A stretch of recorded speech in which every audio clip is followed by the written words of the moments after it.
Okay. Lakini pia kuna swala moja, unajua kawaida sasa hivi imeonekana watu michezo ya kubadili dini kutoka sehemu moja kwenda sehemu nyingine kama fashion, tofauti na zamani. Mtu ukimkuta amebadili dini kweli, kilillahi. Lakini sasa hivi kama utandawazi umekuwa mwingi zaidi. Sitaki kuongelea vibaya, lakini pengine tumeweza kumuona Gigy Money ameweza kubadili dini na Mwenyezi Mungu amemjalia ameweza kupata ndoa. Jambo la kheri hilo, kama ulivyosema upendi vya haramu upendi.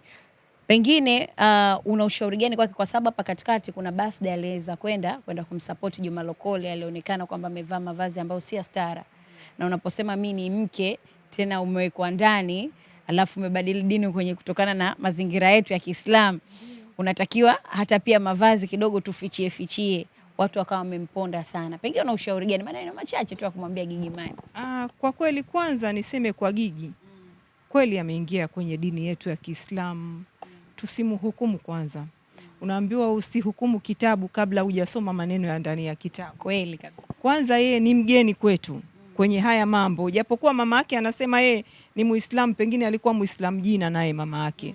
Hakujua zile mila na desturi za Kiislamu, tabia za Kiislamu ni zipi. Kwa sababu angekuwa nazo mama yake, kwa hiyo na yeye angeshaona mapema kwa kumbe Uislamu unataka hivi.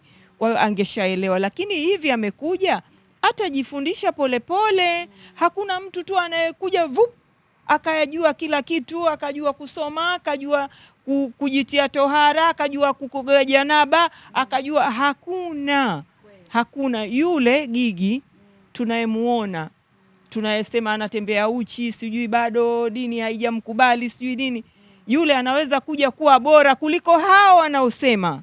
Mimi kila siku napenda kuangalia kitu kwa mbali, siangalii kwa hapa. Gigy yule tunamuona chakaramu nini, lakini anaweza kuwa mwanamke bora na anaweza akaishika ndoa yake mpaka sisi tukashangaa. Lakini mwalimu mzuri ni mume wake, na nimeona kuwa upande wakwe walimkubali. Wewe mpaka umekubaliwa kwenye mama na mawifi wamekubali, na wewe sio yule unaona kuona kabisa mtu wa mitandao, muimbaji, unavaa nguo za ovyo ovyo, lakini mpaka wamemkubali na wao kuna kitu ambacho wamekiona na wamejua kabisa huyu mtoto atabadilika polepole. Unaona wanayo subra. Wakwe zake mawifi wanayo subra. Kweli kabisa. Wanajua yule hakutokea kwenye hivyo vitu, wanampa muda. Na sisi tumpeni muda.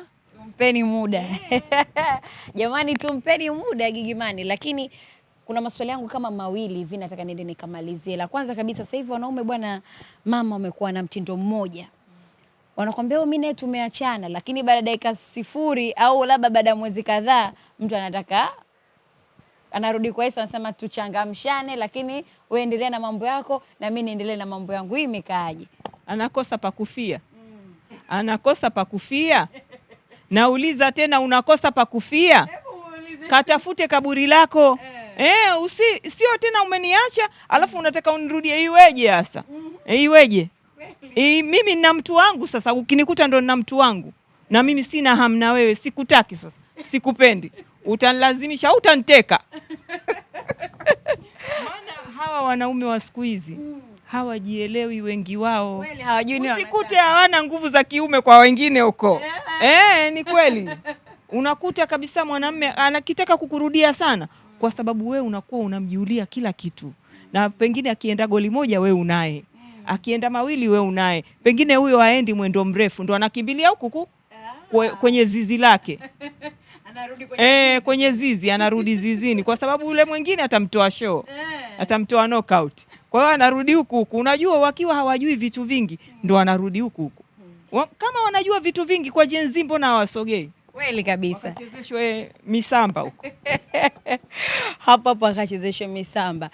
Imeonekana sasa hivi watoto wengi wa Gen Z hawataki ndoa. Yaani wao swala la ndoa hawataki. Yaani anakuambia mimi natafuta zangu hela, nikishapata zangu hela, nitaangalia tu mwanaume gani handsome boy, nizae naye then tumemalizana. Una ushauri gani kwao?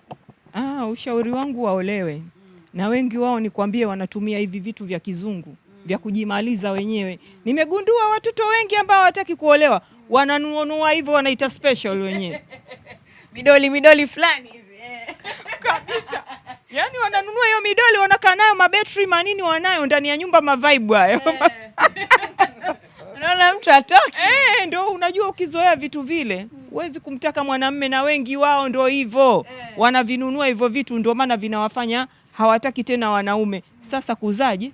Vile vitakuzalisha? Havizalishi. Utapata wapi mtoto kwa yule? Na hakuna starehe bwana kama ni mwanamke na mwanamume tu. Kweli kabisa. Mume na mke. Na ndio maana unakuta wakishafika umri fulani wanaolewa miaka 45. Nakwambia kweli, hata hawapendezi tena. Hata wakitolewa kwenye maholi hawapendezi tena, sura zishawaparama, nakwambia. Nyuso zimekaa kama sitaki kusema.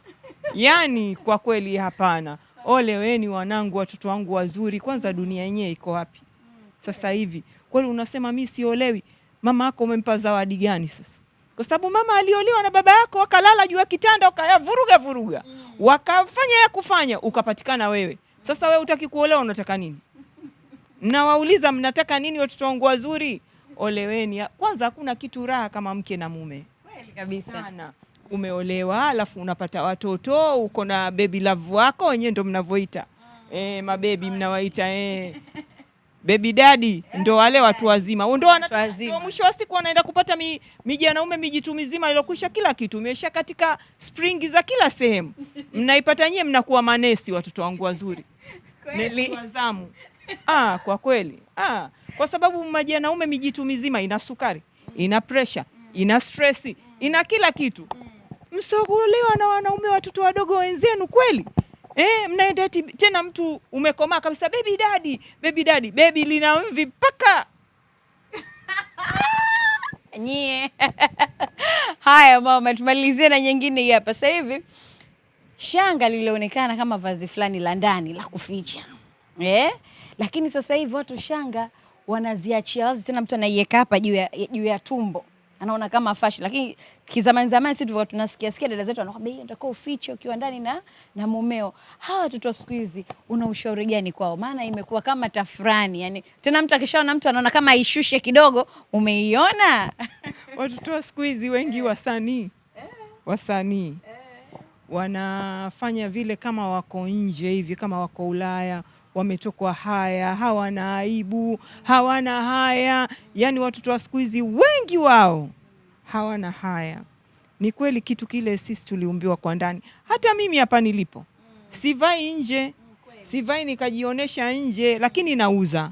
Kwa sababu hata chupi zinauzwa mabarabarani. Tuliona Wamasai wanauza shanga. Kwa hiyo mimi cha ajabu nini kutoa shanga? Mimi nauza kwa sababu nipate hivyo, niwaoneshe wanawake hiki unavaa. Nasema chachandu. Ndio kujitofautisha kati ya mwanamke na mwanamume. Kwa hiyo wao wanavaa vile kama urembo, lakini sio urembo, kama nguo. Wanavaa shanga kama wanavyovaa nguo.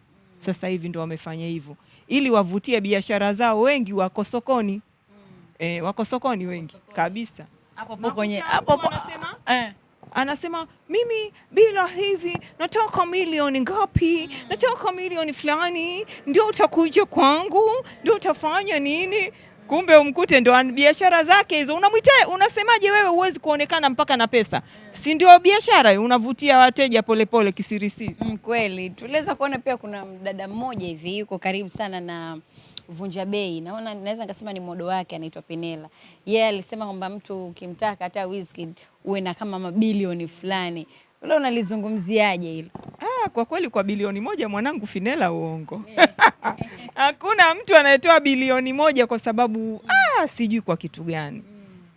Pale alikuwa anachangamsha habari za.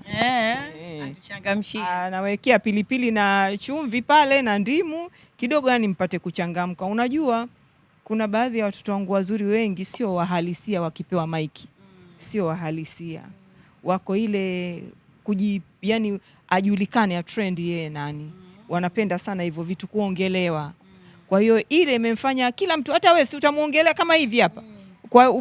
Kwa hiyo umeona, na ndio ukamuongelea, na ndio alichokitamani. Wote mumuongelee tu siku hiyo, yani wiki nzima ipite anaongelewa yeye. Yeye tu kama yeye. Mimi ndo nimekigundua hicho. Wanataka kutrendi. Basi bwana, mimi niseme mamangu, shukrani sana kwa muda wako. Allah akubariki na azidi kukupa maarifa zaidi uweze kutufundisha na sisi huku. Inshallah Allah kitujalia basi vipo vya kujifunza vingi, na natumaini kwamba hata anayetutazama hapa sasa hivi au alotutazama hii exclusive interview na Mama Love Kungwi ameweza kujifunza mengi zaidi. Unaambiwa ya kwamba hakikisha mwanamke ufanyaje? Neno moja kwa wanawake. Kwanza mwanamke, jambo la kwanza umjue Mwenyezi Mungu. Yaani mimi napenda mwanamke akiwa anamjua Mungu, lakini sio kumjua Mungu kwa kujisifu mbele za watu, kujionyesha wewe eti ndo unaijua dini sana. Wewe wenzako wote ukawaona makafiri, kina Mama Love Kungwi ukatuona makafiri, wewe ndo ukajiona una dini sana. Hapana. Kwanza Mwenyezi Mungu hataki namna hiyo. Ukiwa una dini yako kwa siri, unafanya vitu vyako vya dini kwa siri, kitu kizuri sana. La pili bwana, mwanamke usafi. Mwanamke kauli nzuri, uwapende majirani zako, uwapende ndugu zako, mama yako kumtunza. Watoto wangu wazuri wengi hawatunzi mama zao. Wanaenda eti unachukua pesa unaenda kumtunza shoga yako, wakati mama yako unaye hata vitenge vinashindwa kununua. Na mwezi mtukufu wa Ramadhani walidai sana abaya. Je, nyie mama zenu mliwanunulia nguo? Mlokuwa mnadai abaya nyinyi? Walidai sana abaya mwezi mtukufu wa Ramadhani.